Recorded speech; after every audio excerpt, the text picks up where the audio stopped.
Mesdames, Messieurs, bonsoir et merci de prendre le rendez-vous du magazine Les Mains qui parlent que nous ouvrons tout de suite par le journal.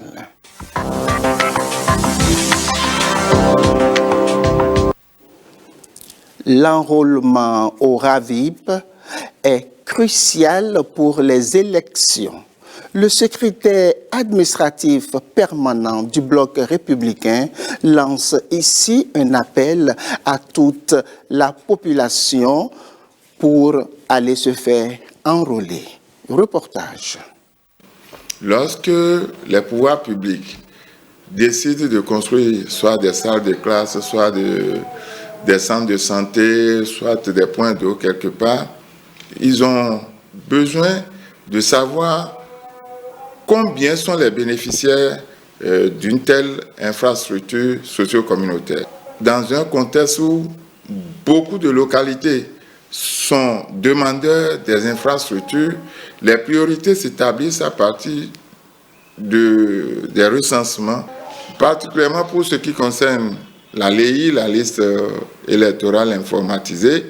Il faut rappeler que l'élection est un devoir civique pour tout citoyen.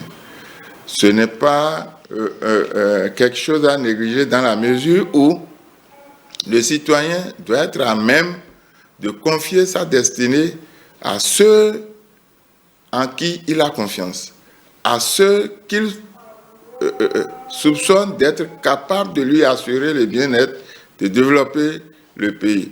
Donc, d'un côté comme de l'autre, pris dans tous les sens, il faut forcément participer au RAVIP, il faut forcément participer à l'établissement correct de la LEI dans la mesure où tout cela va de notre intérêt, il y va de l'intérêt de tous les citoyens.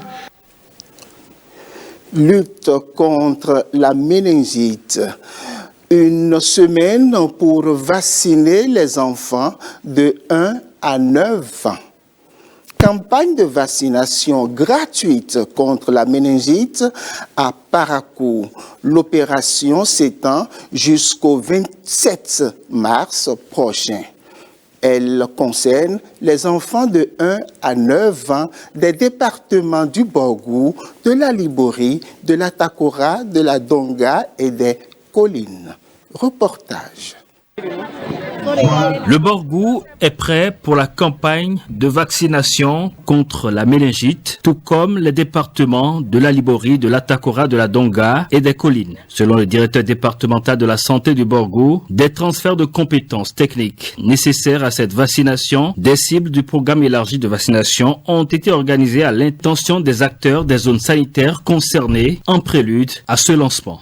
Au Bénin, la première campagne préventive au MENA a été conduite en 2012 et depuis cette campagne de 2012 jusqu'en 2016, seul un cas de méningocoque a été enregistré. Malgré ces résultats, on a noté en 2017 la resurgence des cas de méningite à sérotype A au Nigeria. Un antigène né du projet de vaccin contre la méningite et grâce au partenariat entre l'OMS et une ONG américaine et sur le financement de la fondation Bill et Melinda Gates. La santé de nos enfants est une responsabilité collective et partagée.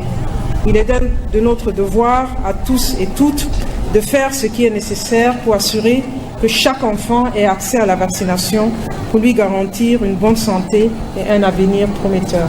Je voudrais profiter de cette opportunité pour appeler aux parents d'enfants de bien conserver les cartes de vaccination qui leur seront délivrées car elles constituent une preuve que les enfants ont été vaccinés.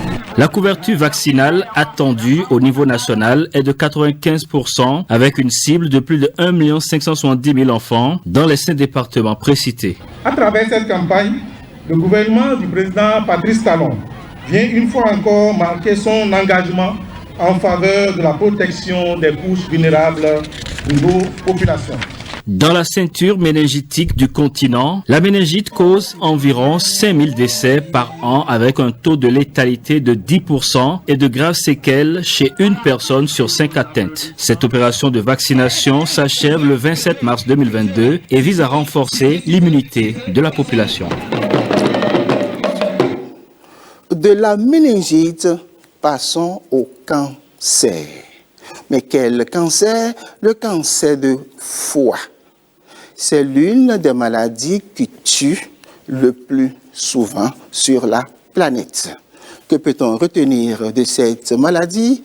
Reportage.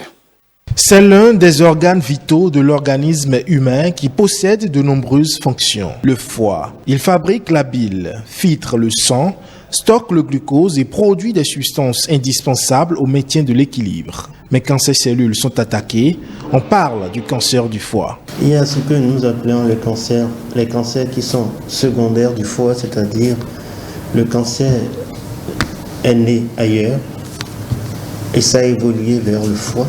Là, c'est les cancers secondaires du foie. Il y a les cancers primitifs du foie, les cancers qui sont nés vraiment au niveau du foie directement. Et ils sont deux principalement. Vous avez ce qu'on appelle le cholangiocarcinome, qui est un cancer des voies biliaires. Et vous avez le carcinome hépatocellulaire, qui est le plus fréquent. Souvent asymptomatique, le cancer du foie est très difficile à reconnaître, ce qui entraîne un risque de diagnostic tardif. Et ça se manifeste au niveau du foie, pas une fois qui d'abord sur son fonctionnement devient défaillant. La personne peut maigrir, puis avoir un amaigrissement lié à la maladie ou parce que le foie ne produit plus assez bien les protéines. Et au niveau de la fonction de la bile, cela ne marche plus bien, le sujet devient ictérique. Il y a assez de fonctions du foie qui deviennent défaillantes, première chose. Sur le plan de la douleur, la personne peut avoir une douleur au niveau de ce qu'on appelle l'hypocondre droit, légèrement à droite, en dessous du thorax. Et en dehors de ça, le foie est souvent cliniquement gros et dur.